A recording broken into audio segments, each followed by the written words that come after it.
Could a single day of battle change the course of European history?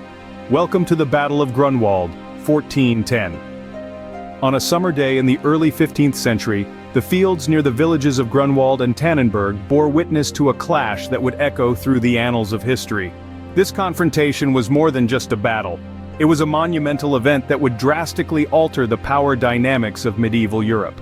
Central to this epic struggle were the Teutonic Knights, renowned for their martial prowess and zealous religious convictions.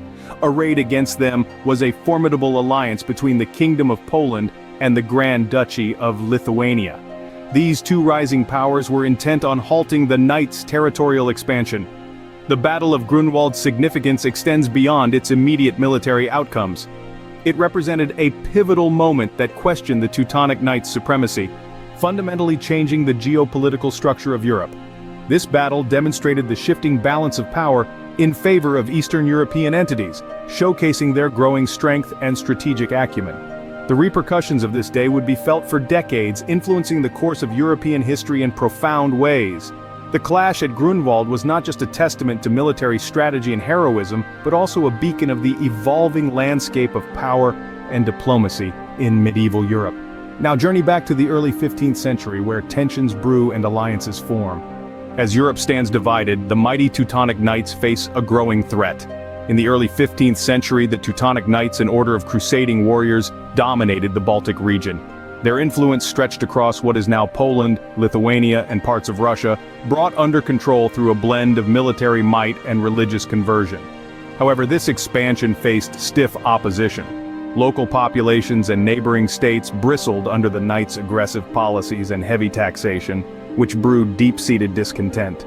To the south, the Kingdom of Poland found itself frequently at odds with the Teutonic Order, their conflicts fueled by the Knights' relentless raids into Polish territory. These skirmishes continually exacerbated tensions, straining diplomatic relations. Meanwhile, to the east, the Grand Duchy of Lithuania also grappled with the encroaching threat of the Teutonic expansion. Both Poland and Lithuania perceived the strategic and existential risks posed by the Knights' ambitions, which threatened their sovereignty and stability. The tension reached a boiling point when Grand Duke Vytautas of Lithuania and King Jogaila of Poland, who was also the Grand Duke's cousin, recognized the necessity of a united front against the Teutonic menace. This alliance, rooted in familial bonds and mutual strategic interests, laid the foundation for a robust coalition. The partnership between Poland and Lithuania was strategic, pooling resources, manpower, and military expertise. This significant alliance shifted the balance of power in the region, preparing the stage for large-scale engagement. Diplomacy intertwined with military strategies as both nations sought to fortify their defenses and plan counteroffensives. As these preparations unfolded, the fields of Grunwald, a seemingly inconspicuous locale, began to gain prominence. Destiny was silently sketching the outlines of a monumental conflict that would echo through the annals of history. Amidst these rising tensions and strategic maneuvers, the stage was set for a confrontation that would reshape the geopolitical of medieval Europe. With the stage set, the fields of Grunwald were about to witness an unprecedented clash of armies. Dawn breaks on July 15, 1410, as two grand armies stare down the precipice of war. The air is charged with anticipation and the faint murmur of prayers from soldiers preparing for battle. On one side, the formidable Teutonic Knights, led by the Grand Master Ulrich von Jungingen, known for their fearsome reputation and military prowess. On the other, the allied forces of Poland and Lithuania, commanded by King Jogaila, a ruler as wise as he is courageous. As the morning sun climbs higher, the battlefield, a vast open field near the villages of Grunwald and Tannenberg, begins to echo with the clamor of armor and the neighing of horse. Midday at Grunwald, the battle reaches its fever pitch. As the sun climbed higher, the field of Grunwald witnessed strategies and valor that would forever alter the course of history. The Polish-Lithuanian coalition, under the command of King Jagiello, had held back their most potent force, the fearsome Lithuanian heavy cavalry. As the Teutonic Knights pushed forward, confident in their initial successes, they found themselves stretched thin, their flanks dangerously exposed. In a masterful display of tactical acumen, King Jagiello unleashed the Lithuanian cavalry at just the right moment. These fresh, heavily armored horsemen crashed into the vulnerable sides of the Teutonic forces with thunderous force. The impact was catastrophic, shattering the cohesion of the knightly order's battle lines. Meanwhile, the Polish forces, observing from their positions, saw the moment to strike. They surged forward, their ranks filled with a mix of seasoned warriors and fiery volunteers, all driven by a blend of national pride and a fierce desire for victory. The combined assault was overwhelming.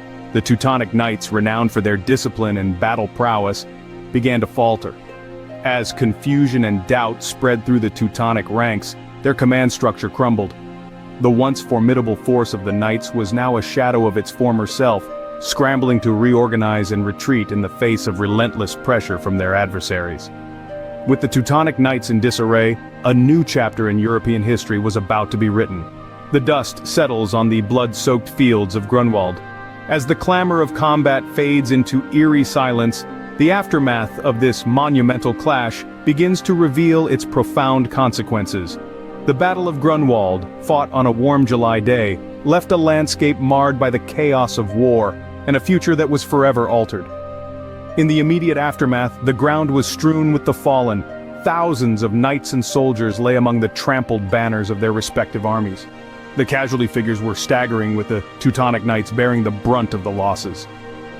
Historical records suggest that the order lost much of its elite fighting force, a blow from which it would never fully recover. Among the captured were many of the order's top leaders, including Grandmaster Ulrich von Jungingen, whose leadership was crucial. His capture symbolized not just a defeat in battle, but a significant demoralization of the Teutonic Knights. The capture of these key figures was not merely a military setback, but a profound psychological blow, shaking the very foundation of the order's identity and purpose. The political repercussions of Grunwald were equally significant. The defeat weakened the Teutonic Knights' hold over territories in the Baltic region, shifting the balance of power. This pivotal battle opened the doors for the rise of the Polish-Lithuanian Commonwealth, an entity that would become a dominant force in Eastern Europe for centuries. The victory at Grunwald emboldened other neighboring states, diminishing the aura of invincibility that the Teutonic Knights had once enjoyed in altering diplomatic relations in the region. As the years passed, the impact of Grunwald echoed through the corridors of power across Europe. It was not just a military victory, it was a statement that resonated across borders, influencing the political landscape of Eastern Europe. The Battle of Grunwald not only reshaped borders but also marked the decline of the Teutonic Knights. Centuries have passed, yet the echoes of Grunwald still resonate through the halls of history. The Battle of Grunwald, fought on a warm July day in 1410, was more than just a clash of arms. It was a defining moment that would sculpt the contours of European power dynamics for centuries to come. In its aftermath, the Polish-Lithuanian alliance emerged not merely victorious but transformed, stepping into the role of a major European power. This monumental victory significantly weakened the Teutonic Knights, shifting the balance of power in Eastern Europe. The ramifications of this victory were profound. It bolstered the political and military alliance between Poland and Lithuania, leading to the eventual formation of the Polish-Lithuanian Commonwealth. This union would become a dominant force in Eastern Europe, influencing the region's politics, culture, and economy for the next several hundred years. The weakening of the Teutonic Knights, meanwhile, curtailed their influence and marked the beginning of their decline. Yet, the legacy of Grunwald extends far beyond the political and territorial. It has seeped into the cultural fabric of the nations involved. In Poland and Lithuania, the battle is celebrated as a symbol of national resilience and strategic acumen. Annual reenactments draw thousands, not just from Europe, but from around the globe, eager to witness a slice of medieval warfare and to pay homage to the valor displayed on that historic day. These events serve as vivid reminders of a past that continues to shape the national identity of these countries. Furthermore, the Battle of Grunwald has been immortalized in various forms of art and literature, capturing the imagination of generations. It has been depicted in paintings, novels, and films, each interpretation exploring different facets of this monumental conflict and its characters. As we reflect on the Battle of Grunwald, we see not just a conflict of armies, but a pivotal moment that forever altered the tapestry of Europe.